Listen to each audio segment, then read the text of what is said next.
Many people think ancient northern Europe was a land of constant hardship, harsh winters and meagre resources. But, there was something else, something rarely spoken about, something that set the northern craftsmen apart from many of their southern counterparts.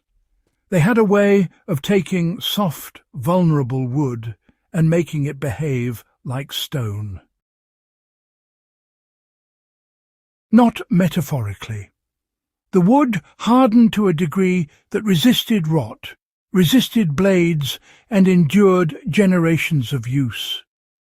Archaeologists have pulled up preserved stakes, beams, and tool handles that should have dissolved centuries ago, but remain tough, water-resistant, and almost mineral in feel. And what makes this so fascinating is that the method wasn't magic. It wasn't mystical. It was chemistry, process, and northern environmental knowledge working together. This forgotten trick could be used today in homesteading, woodworking, survival situations, and even long-term outdoor construction. That is why it deserves revival, not just memory. The northern hardening method begins with the wood's cellular structure. Soft woods, such as pine, spruce, fir and aspen, were abundant in northern territories. These woods are easy to work with, but, they're notoriously weak. The northern technique took advantage of how these woods respond to heat, minerals and moisture cycles. The first step was controlled heating, not burning. This involved placing the wood near high heat, often at the edge of a hearth, or buried in warm embers where the temperature stayed stable and moderate. Over time, the heat evaporated internal moisture and crystallized natural resins. These resins, once crystallized, acted like internal glue, tightening the grain structure and reducing shrinkage. Northern craftsmen knew that overheated wood becomes brittle, so they relied on slow, even heat that penetrated the wood without deforming it. Archaeological evidence from Scandinavian farmsteads and Finnic homesteads shows spear shafts, tool handles and stakes that were heat-treated this way, surviving in waterlogged soil many centuries later. To apply this knowledge today, a person working with soft wood can take a carved tool handle tent peg or garden stake and place it near a campfire or on top of heated stones for several hours. The wood should be turned regularly to avoid scorching. The gradual darkening of the surface indicates resin migration. When fully heated, the wood becomes both stronger and more resistant to impact. Many bushcrafters still practice this, but few know its deep northern roots. Mineral infusion was the step that transformed heat-hardened wood into near stone. Once heat drying locked the structure, the next step involved soaking the wood in mineral-rich environments. You see, northern soils were dense with iron, peat tannins and silicates. In many cases, wooden stakes or building supports were intentionally buried in specific soils or submerged in bogs for weeks or even months. Bogs, especially, were natural preservation chambers loaded with tannic acid. As the wood absorbed these minerals, its cell walls filled with compounds that resisted decay and, hardened the grain.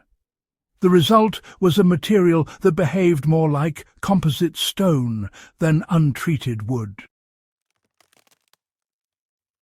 A modern survivalist or homesteader could actually replicate this by soaking heat-treated wood in natural tannin-rich water. Something as simple as a deep brew of oak bark, acorns, or even strong tea. Over several days or weeks, the tannins darken the wood and, increase its hardness. If placed in clay-rich or iron-rich mud, the mineral uptake becomes even more pronounced. The process takes patience, but it produces wood far superior to untreated lumber in wet environments. For long-term fence posts, tool handles, or wooden components exposed to soil, this ancient method can extend the lifespan dramatically. Resin sealing completed the transformation and locked minerals inside the grain. The final step was sealing. Northern cultures, especially in Scandinavia and the Baltic region, used natural pine tar, birch tar, or resin blends to coat the treated wood. While many people today use wood oils for aesthetics, ancient northern resins were functional waterproofing agents. The tar penetrated the mineral-strengthened fibres and created a barrier that resisted moisture and insects. When heated again at a low temperature, the resin cured into a solid protective layer. Someone wanting to recreate this today can, heat pine pitch or birch tar and apply it in thin layers, allowing each layer to cure. This creates a finish that is honestly far more protective than modern synthetic coatings for natural outdoor applications. A spear shaft hiking staff, carving tool handle, or even the frame of a small shelter can be treated this way. The resulting wood has a density that feels, unnatural for soft species. It thuds like seasoned hardwood when tapped.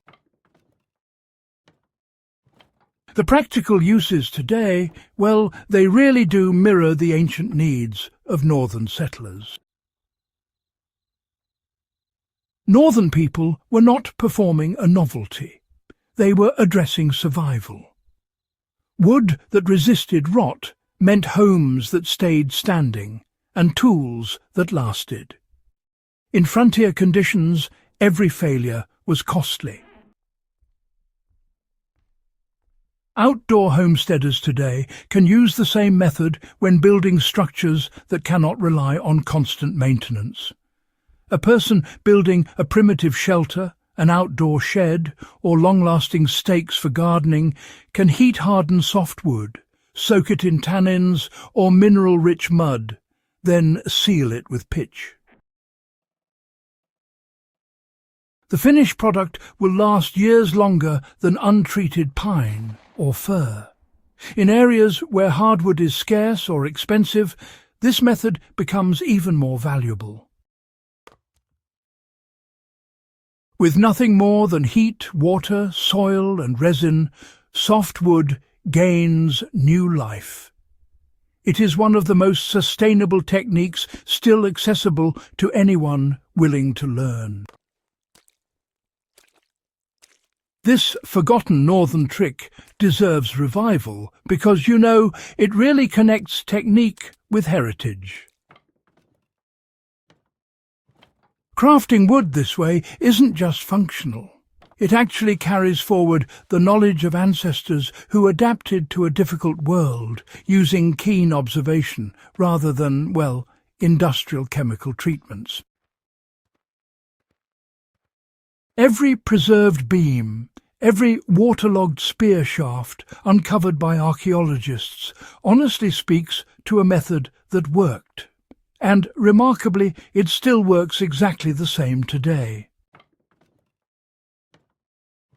If you value deep history, lost crafts, and the practical skills that defined resilient northern cultures, keep exploring with us. Subscribe to Echoes of Valor, share this video with fellow enthusiasts, and help revive the knowledge that once shaped the old world and, still has power in the modern one.